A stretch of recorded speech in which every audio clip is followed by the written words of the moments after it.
Last week, we had one of the most successful weeks in fantasy football. I finally got on the top 10 accuracy rankings on Fantasy Pros, and that just gave me more incentive and motivation to update my rankings more often and be more accurate. Once I know now that it is a competition and there are accuracy rankings for fantasy experts, the obsession kicks in, and I want to do better and better and get closer and closer to first place. And I'm sure you guys are going to like that as well when my rankings are more accurate. So, by the way, my name is Hussein the Brain. You're watching Fantasy Couch. For the best ranking videos, waiver wire videos, best fantasy live streams, make sure you're subscribed. Make sure you hit the bell icon so you don't miss future content. These are my rankings for week 7 of fantasy football, and starting with the quarterbacks. Russell Wilson, Kyler Murray. I see this as a huge shootout. Another shootout for this week is going to be the Packers-Texans game. I feel like there's more guesswork here. I know there's going to be touchdowns. I know there's going to be yards. I just don't know who's going to get it. Could it be Robert Tonyan? That's probably one of the more popular questions I'm getting this week. Do I start Robert Tonyan? By the way, it's pronounced Tunyon and not Tonyan. Just found that out today. Is it going to be Devontae Adams? We know he's going to get his targets, but maybe going up against the best cornerback of the Texans in Bradley Roby, is he going to be slowed down? Do they double team him? I just don't know. I do trust Rodgers, and you pretty much got to start Deshaun Watson, but I just don't know exactly what's going to happen in this game. I feel a little more confident in the Seahawks-Cardinals game. I really liked what I saw out of Kyler Murray and the Arizona Cardinals Monday night against the Cowboys. Kyler Murray started off very slow. No chemistry with Hopkins. They were barely firing on one cylinder, let alone all cylinders. And the Cowboys defense sucks. So what did I like when I looked at Kyler Murray? Well, I like that he got his stuff together. The Cardinals were not a one-dimensional team. I liked, it seems that I'm more and more amazed and surprised at Kyler Murray's athleticism. Defenders really don't know what to do. Cliff Kingsbury, as well as Kyler Murray, seem to call the quarterback's numbers on run plays at the perfect time and the perfect run plays. And so it seems like the defense is always caught off guard. And I don't want to discredit a guy like Lamar Jackson, who's an amazing athlete and just an incredible runner at the quarterback position. But we knew that last year when he was by far the best quarterback in fantasy, by far the best rushing quarterback ever. And so we knew this about Kyler in college, but he was we didn't see it last year in the NFL. We're really seeing it this year. And I drafted Kyler Murray in a couple leagues, and I ranked him high in my rankings, and I believed him. And I talked about this. I said they were playing timid. I said Kyler Murray was giving himself up. Even though he got over 500 rush yards, he seemed to not rush much. It just came here and there, and they played it safe. And probably Cliff Kingsbury was telling him, look, you're the franchise. Don't get hurt. Play it extra safe. This year, I think they know they got a shot, an actual realistic chance of going far in the playoffs and winning a Super Bowl. Last year, they knew they had no chance of doing that, and so it's totally different. The Seahawks are letting Russ cook, and Cardinals are letting Kyler Murray run with the ball and he is absolutely electric, getting touchdowns, getting rushing yards. He shakes up at least one defender every single game. And they're just stuck. They don't even the defender is like, you know what? I'm not gonna even pick away. I'm just gonna stand frozen here, because it doesn't matter what you do, you're gonna lose. If you're a linebacker and you're defending Kyler Murray trying to tackle him in space, you're going to lose. That's how quick and how good he is. Yeah, I just think these two quarterbacks are going to absolutely ball out, and Kyler Murray is going to have to throw the ball in the fourth quarter, because the Seahawks are going to probably have the lead. Now, with Patrick Mahomes, I think he'll be very successful, but with Sammy Watkins out, and I'm not going to lie, Sammy Watkins being out is a very, very tiny factor, but it is a factor. With Sammy Watkins out, and the Chiefs defense likely to bounce back quite a bit. I mean, they did a good job last week, but they were absolutely atrocious the week before. And they weren't amazing or anything week 6, but their performance before that against the Raiders, where the Raiders upset them, that was absolutely horrible. They got me -5 fantasy points that week. Still, I think the defense will play good enough to where Mahomes will do his thing like he did. Was it week 1? He throws 3 TDs, 270, 280 passing yards. And then they just run the clock out because this game's going to be over. At least that's what I think. Now, I don't think it's a very windy game, but it's in those Denver, Colorado mountains. And it could be a bit of snow. Probably won't be a big deal. Now, what people tend to do is overreact to weather. So the first thing you want to look at with weather is the wind. Is there severe, extreme, powerful winds, 15 miles an hour or stronger? That's probably not the case. Okay, second thing you want to look at is super extreme weather conditions. So basically the word storm. Okay, if it's just nasty, like crazy thunderstorm rain, that type of rain, or a crazy blizzard, that's going to really affect the pass game. But if there's no wind, it's cold, it's snowing, but not any crazy, visibility's pretty much just as good as if it wasn't any snow, it's going to be okay. So I think the weather's not going to have a huge impact on this game. Another thing people say, a guy like Tyreek Hill, whatever, name any wide receiver, they can fall down. And then how I reply to that is also, well, I think a defender is more likely to fall down because a defender has to react and doesn't know where he's going. As far as a guy like Tyreek Hill, he knows where he's going to set up. He knows where the route to run, and he's going to get there. Yeah, he might fall because there's snow, there's inches of snow, and it's, a little bit more slippery.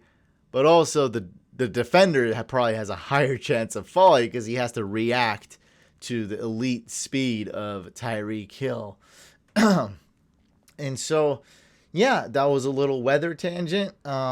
Same thing with Josh Allen, though. Excuse me.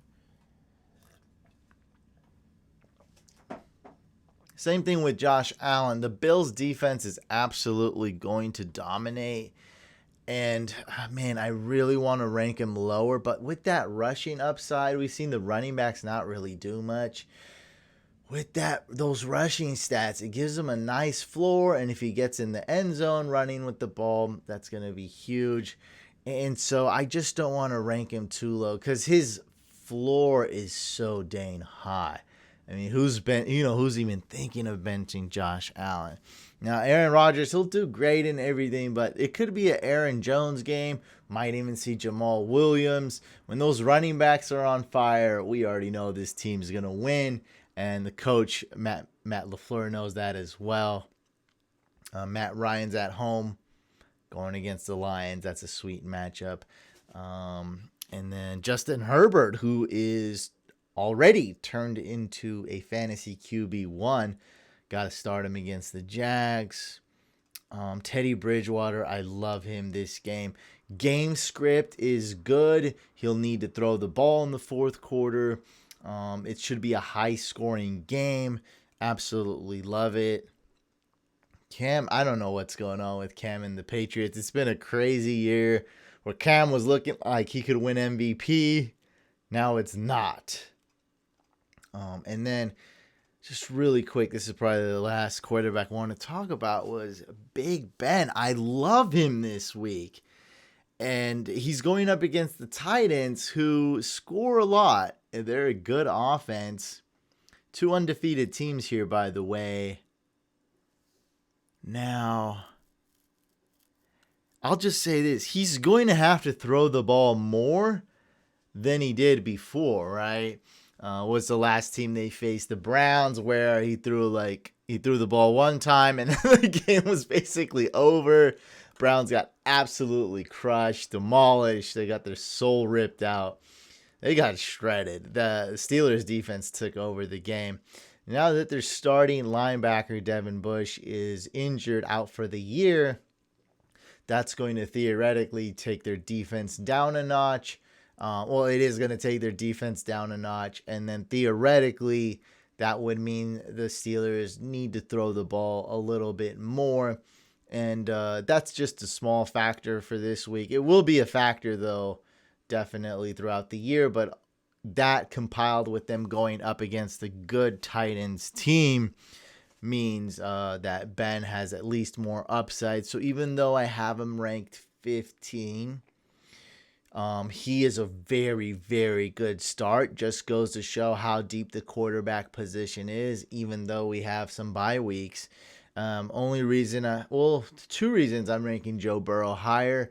They throw the ball a ton. They're always behind it. Unlike the Steelers, the Bengals have a bad defense.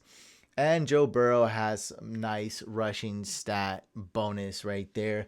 Big Ben's not going to get you a ton of rushing stats. And yeah, Ryan Tannehill featured sit of the week going against a nasty Steelers defense. I still got him ranked 18. Like, he's okay. You notice he's only 3 spots below Big Ben, who I really like. Again, quarterback position is super deep. I did talk about the quarterbacks probably more than I'm going to talk about the other positions, but that's okay. It really helps out to identify the games we're looking at and the game scripts, and that really sets the tone for the rest of these rankings and who to start and what you should expect. Alvin Kamara going against the Panthers. This is PPR here. And so who else would you rank number 1 in full PPR? If this was non-PPR, I still have faith in Derrick Henry, even against the Steelers. I'd probably put Derrick Henry number 1. And I think Kareem Hunt's going to go off. I think you can even rank him number 1. He's going against the Bengals. They're pissed about last week, and they want to run the ball, of course. Stefanski's the coach, and they're going to run the ball. Now, Zeke, I see him bouncing back. I see Zeke doing well. It's just that this offense led by Andy Dalton as opposed to Dak Prescott is not as good. You want Dak at the helm and not the red rifle. And that just affects the whole team. Now, Zeke, if he were to wear... All right, I'll just talk to Zeke directly. Zeke, if you wear lawn sleeves, I'm going to put you here, okay? So let me know. I'll tweet to you or something, and then you tweet me back. Let me know. Now, if you're not wearing lawn sleeves, I got you here, okay? So don't wear lawn sleeves. Don't fumble the ball. I got you in my top 4 running backs. And some really quick news. Joe Mixon, I'm recording this Thursday. Joe Mixon did not practice. That's not good. Melvin Gordon's expected to play. Now, I do expect Le'Veon Bell to get some work this week, and I think it's going to be later on in the game. He'll be sprinkled in the beginning, and then later on when the Chiefs have a huge lead, Le'Veon Bell will get some really nice live-action practice snaps with his new team and his new red uniform, and then probably go get some nice barbecue after the game. That's just, just my predictions and projections. Oh, also this. I got to talk about the Niners Patriots game. This one's a tough one here. You start Kittle. So you gotta. And Coach Belichick gave a huge compliment to Kittle. He knows he's good. And you can't do what you did to Darren Waller to Kittle. Because, if you don't know, they quadruple teamed Darren Waller and stopped him. That game, Derek Carr was the quarterback that game, the Raiders-Patriots game. Henry Ruggs was out.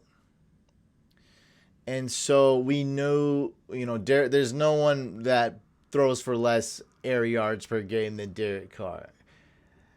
With Henry Ruggs, you knew it's going to be a short pass game. You knew he was going to the tight end. He was going to throw to his running backs, maybe Hunter Renfrow. Not really air it out deep. The opposite of Josh Allen and the opposite of Patrick Mahomes.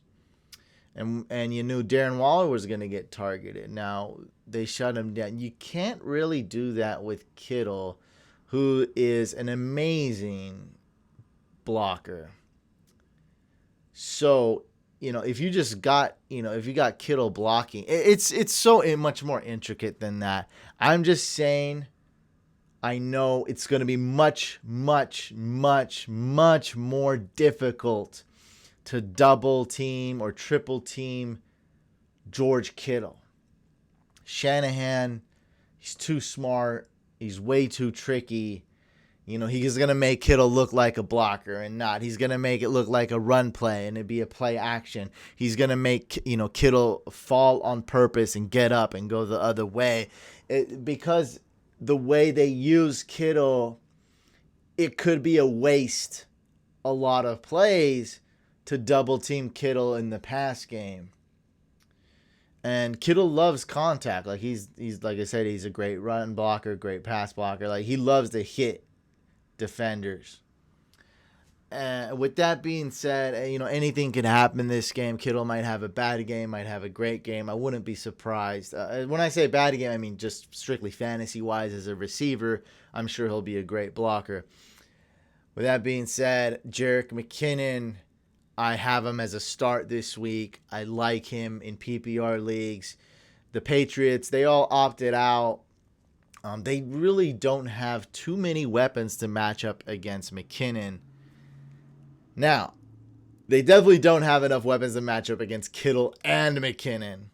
Because who's going to guard these guys? They're already mismatches for every team, right? These are the type of players that are mismatches, right? Kamara in the pass game, mismatch. McKinnon in the pass game, he's not quite as good as Kamara, but just saying, still a mismatch. George Kittle, always a mismatch.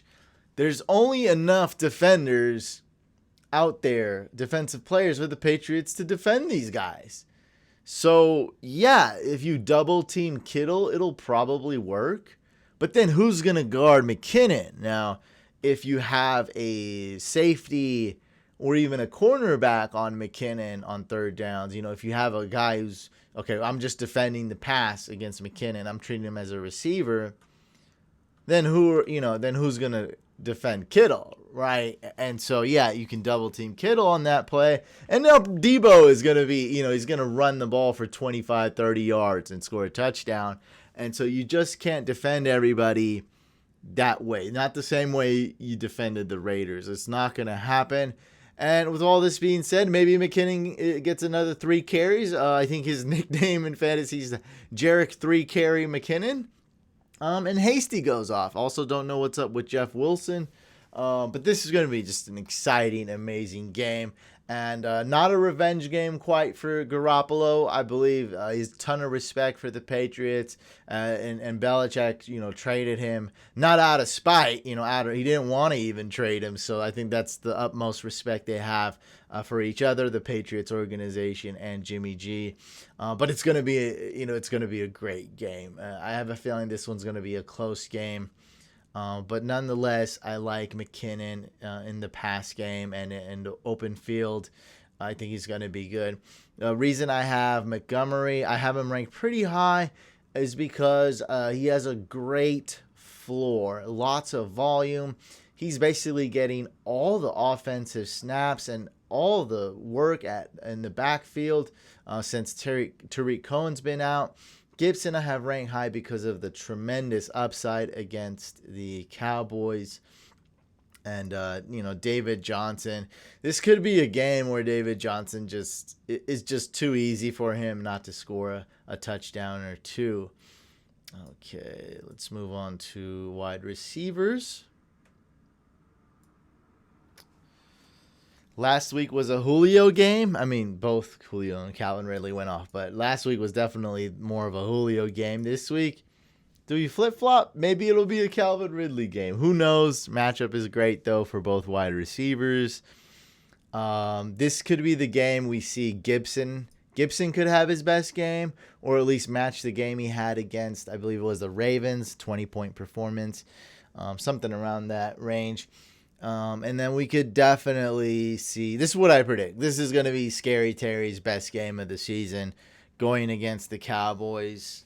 This one's more simple. Hopefully my George Kittle explanation didn't confuse you. It probably even confuses me because it's freaking Belichick against Shanahan. Come on now. You know what I'm saying? Like, this is a serious chess match here. Me, sticking my nose in this and projecting that battle and what's going to happen. My brain can't compete with those two football geniuses here. I'm just trying to help you win in fantasy, guys. Scary Terry, though. Yeah, you're not going to be able. The Washington football team doesn't have too many weapons, but they have enough to where the Cowboys can't focus on shutting down more than two players. I don't think they can shut down one player. And so you're going to be worried about the Gibson, the McKissick, and then you got the Scary Terry, F1 McLaurin. You can't shut them all down. You can't do that. Not going to be able to do it. Allen Robinson, interesting one. Temper expectations, people are saying. I say, no, don't worry about it. Rams defense has been good. They've been good against, the pass, stopping wide receivers, blah, blah, blah. Allen Robinson's still going to eat. I wouldn't tell anybody to bench him in any league. I just wouldn't do that. Also, there's been some schedule changes, I think. What is that? The Cardinals games being played Sunday night, something like that. And then the Vegas game has been moved later, something like that. So keep tabs on that. I don't think it's a major change as far as us fantasy owners are concerned, but something to definitely take note of. Schedule's always a changing, guys. Jonnu Smith practiced in full Thursday. Move him on up, baby. Got to start Jonnu Smith.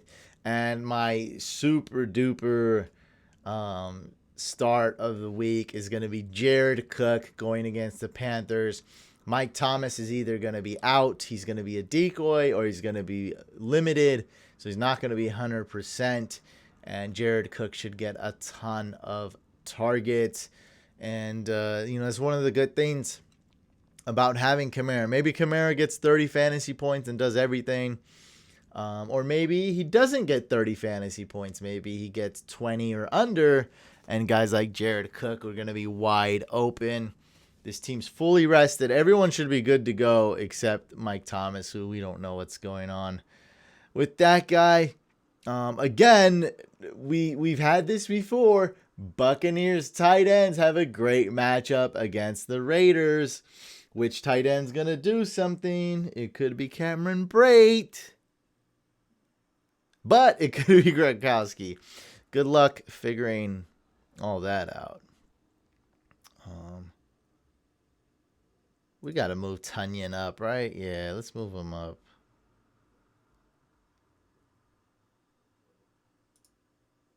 Right here. This one could be horrible. Tunyon could be top 3, and then, we get screwed. You never know with this game. And Richard Rodgers is going to get a ton of targets, but he's not an amazing tight end in fantasy. Moving on. Goddard, what is Goddard? Goddard's going to be back week 10 or something. That's not good. Defenses. Oh boy, guys.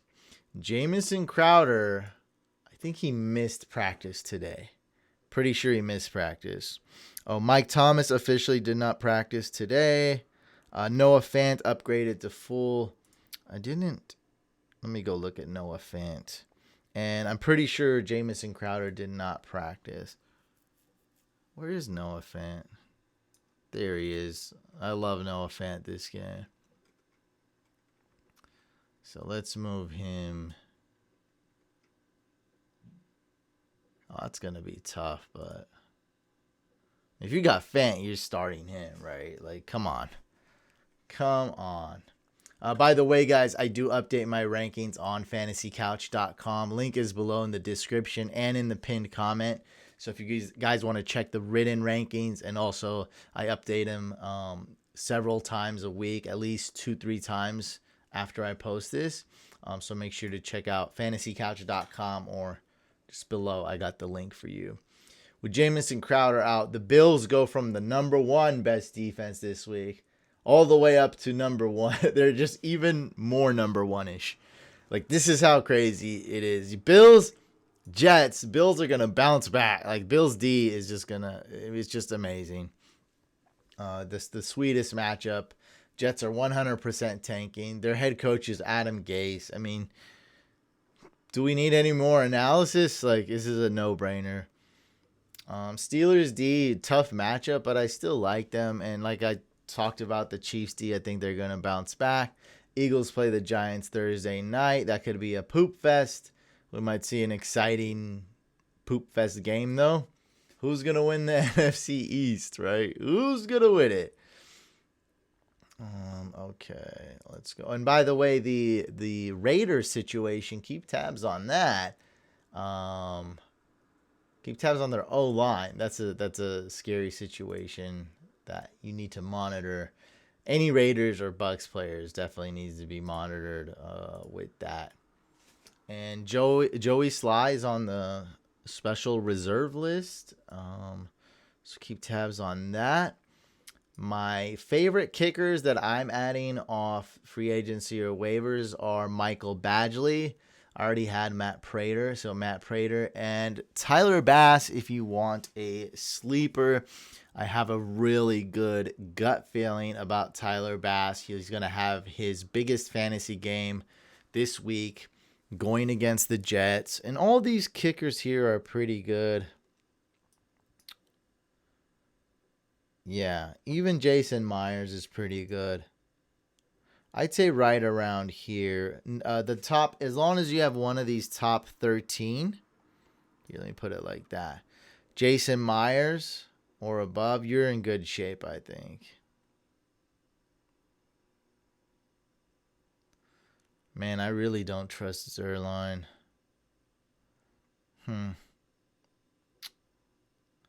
But he's got so much upside. Yeah, I mean, the difference between Jason Myers and Zane Gonzalez and Greg Zerline is really not that much. So, yeah, I like all these kickers, man. These are really good kickers. And I would really say...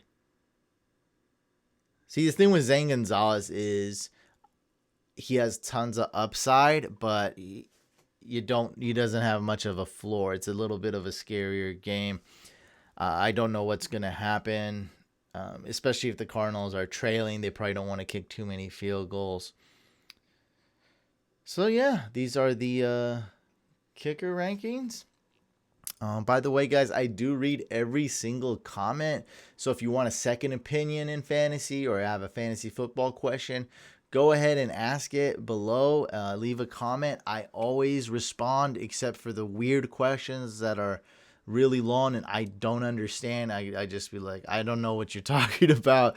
So 99% of the time, I'm going to read it and reply to it. And I love that you guys do that. I love doing it. So keep leaving comments on these videos. I'm going to get to it.